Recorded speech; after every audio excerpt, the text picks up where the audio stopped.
Okay, so you guys have a kit of brushes. Now, the brushes I'm showing you are not from the kit. They're my own brushes, but they're very similar heads, they're called. So the bristle part is called the brush head. So they are very similar heads to the ones in your kit. So let's take a look at them. You should have a small round. Let's get that thing in focus, huh? Doesn't want to get in focus. Okay, a small round, a medium round. So that's the one that where the metal part is round. It's not flat, it's round.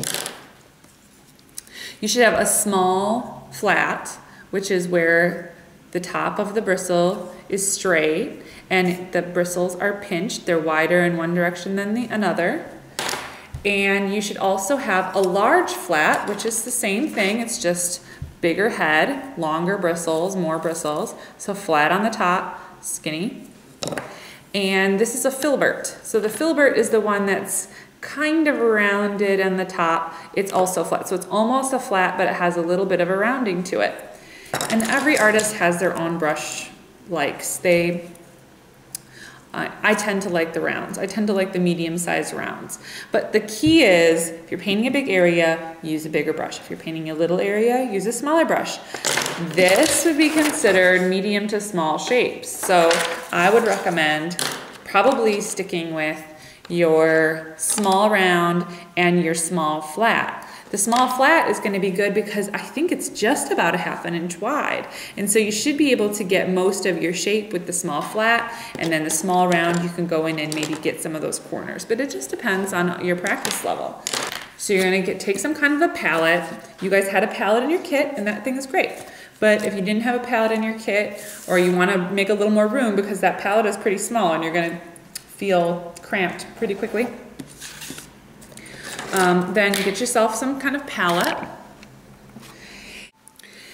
If all you have is one yellow, then you should use the one yellow for your primary yellow. If you bought the second yellow, then try mixing the two together. You'll find that one is a little more lemony and one is a little bit more warm. So one's warm and one's cool. And essentially that's what's going on with the two reds too.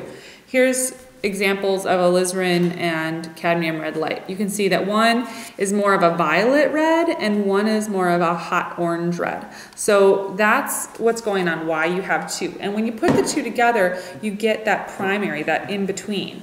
And what's nice about having two is that you can get a wider range of reds when you have the warm version and the cool version, as opposed to if you only had the one. So again, with the yellow, if you just have one yellow, then you're going to want to use the one yellow. But if you have more than one yellow, you might want to mix them together. So I'm digging into my cadmium yellow medium and putting it on my palette. And that's just a little bit on the warm side. So I'm going to cool it off by adding some cadmium red light. Now my paint is a little bit different than yours. I've got some liquid paint that I'm using that is just gonna not look like what yours looks like, but I cooled off that yellow a little bit.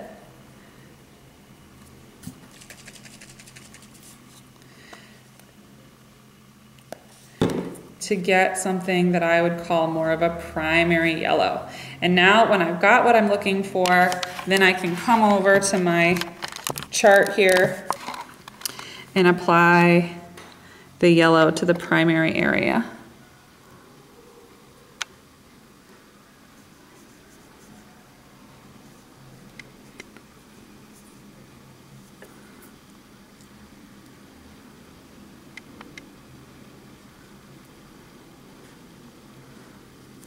And yellow is going to tend to be, it's going to tend to probably be a little more translucent or transparent than the other colors. So you might feel like you're not covering the paper all the way, but then the key is just to make sure that it's really even.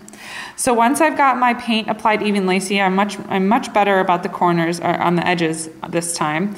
So I'm going to take a little bit of my red and yellow. And now here's something to notice, is that it's not always half and half. So I have a lot of students say, well, so is it half this and half that? And you know, there's not a recipe you know, that's standard for all pigments, because different paint companies use different pigments, and their different pigments are different qualities and different strengths.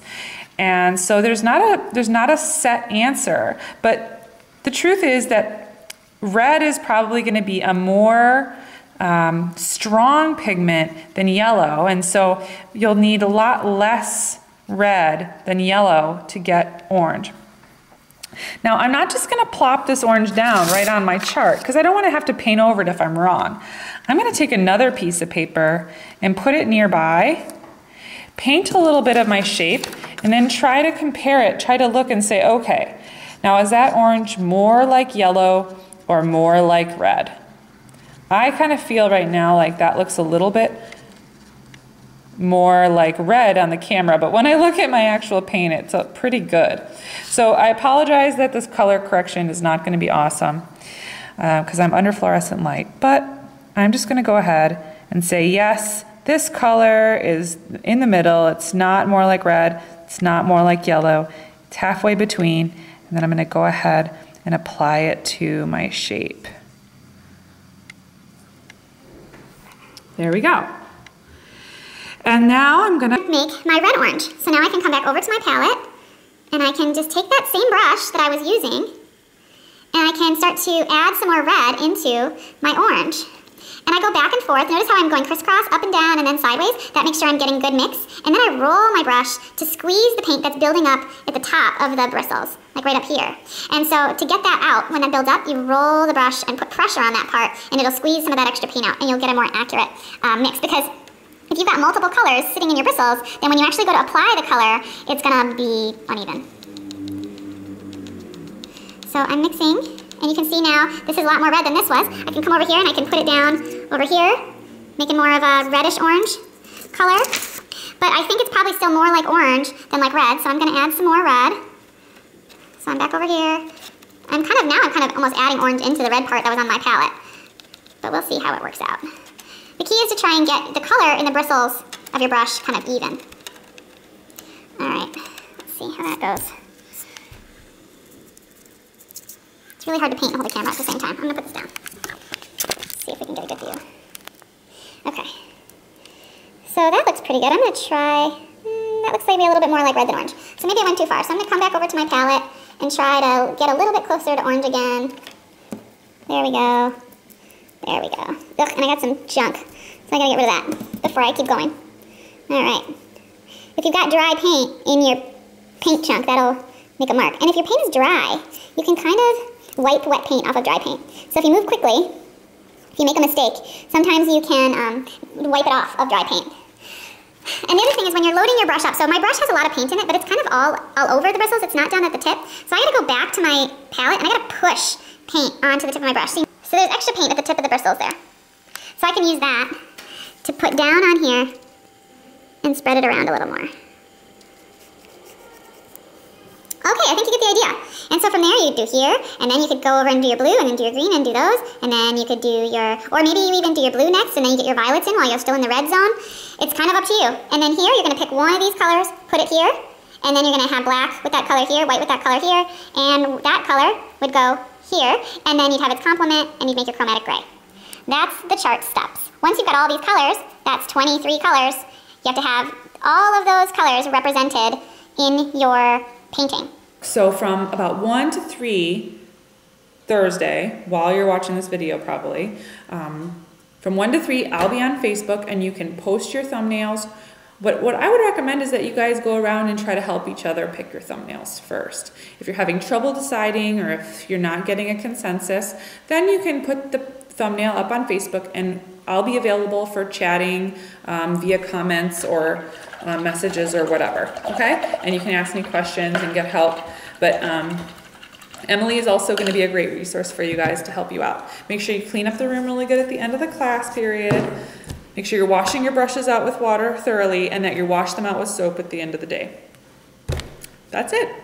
Thanks, guys. Hope you have a good weekend, and I will see you on Facebook in a few minutes. Bye.